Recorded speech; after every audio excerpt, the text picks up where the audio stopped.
Rui Hachimura signing with the Clippers is not the kind of move that shakes the league by itself. It is a 2-year, $28 million deal for a useful forward, not a franchise-changing swing. But the timing makes it feel bigger than the contract. Because this is not only about Hachimura changing locker rooms, it is about Los Angeles changing eras.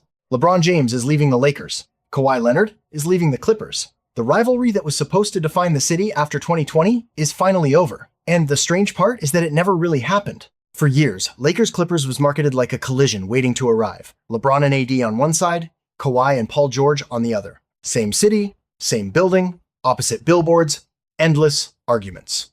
And then they never met in the playoffs. Not once. So now the Clippers are moving into the post-Kawhi years, and Hachimura becomes an interesting little symbol of what that means. He is not a star. He is not a savior. He is the kind of player a team signs when it is trying to stay functional after the grand plan has expired. That is probably the right way to view this Clippers team.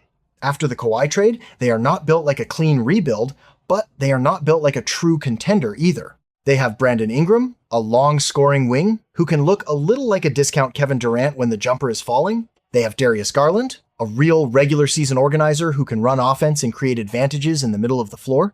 They have defensive pieces, like Chris Dunn and Derrick Jones Jr. They have Brook Lopez, still useful, still massive, but also 38 years old.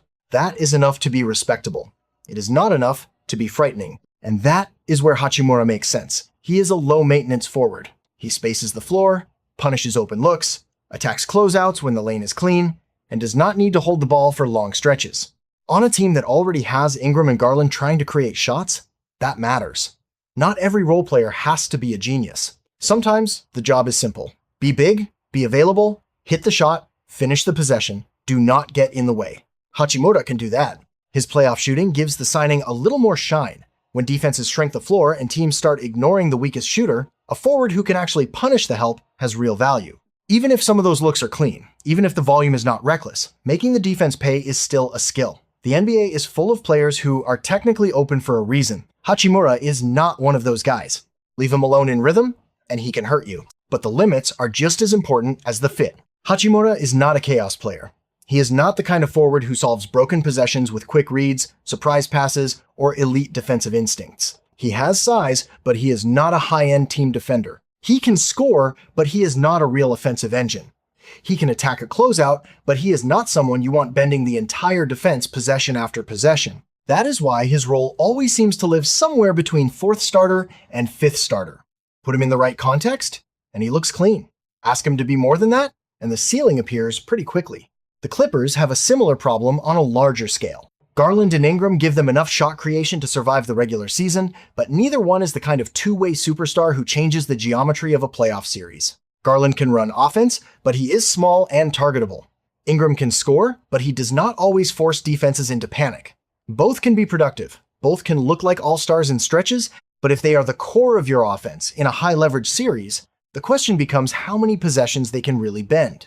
Defensively, the math gets even harder. Dunn can guard, Jones can cover ground, Lopez can still protect space near the rim in the right scheme. But the roster is thin in the places where modern playoff teams usually need to be deepest. Athletic size, reliable rebounding, and multiple high-level decision-makers who can survive being attacked. So no, Hachimura does not turn the Clippers into a contender. But that may not be the assignment.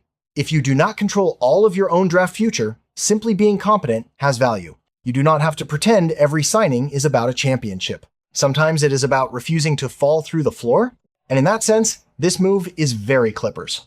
Before the Kawhi era, the Clippers were at their most interesting when they were annoying, deep, and difficult to kill.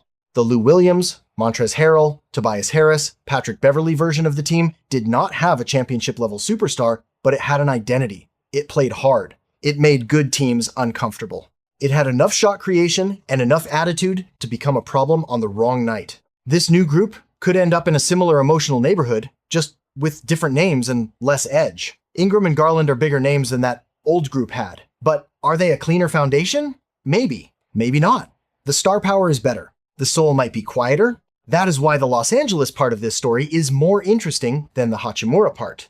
LeBron and Kawhi were like the last two planks of a ship that had already been replaced piece by piece. Once they leave, the old identity is gone. The Lakers still have drama because the Lakers always have drama. They still have Luka Doncic, they still have the spotlight, and they still have the league watching every decision.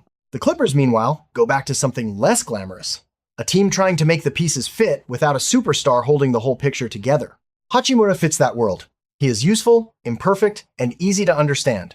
You can also understand him better by comparing him with two other forwards from the same general conversation, Naz Reid and Jonathan Kuminga. Reid is probably the most portable player of the three. Shooting travels, strength travels. A big body that can space the floor and attack a tilted defense has a place almost anywhere. Kuminga is the highest upside athlete. He can overwhelm weaker opponents in a way Hachimura and Reid usually cannot.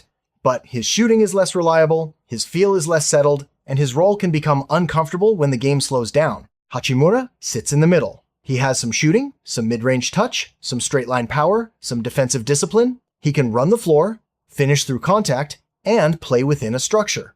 But he is also the least explosive of the three. His reaction speed and second-jump athleticism are not on Kuminga's level, and his shooting profile is not as broadly useful as Reid's.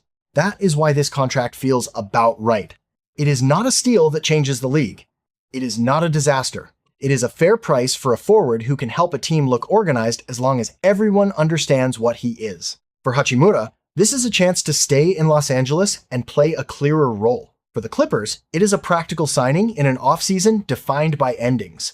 And for the city, it is another reminder that the superstar chapter is closing faster than anyone expected. The Clippers are no longer chasing the perfect version of Kawhi Leonard. The Lakers are no longer the LeBron Lakers. The Los Angeles rivalry that once felt inevitable has become a story about missed timing. Hachimura will not define that story, but his signing belongs to it. He is not the headline of a new dynasty. He is the first supporting detail in a smaller, stranger, more realistic era.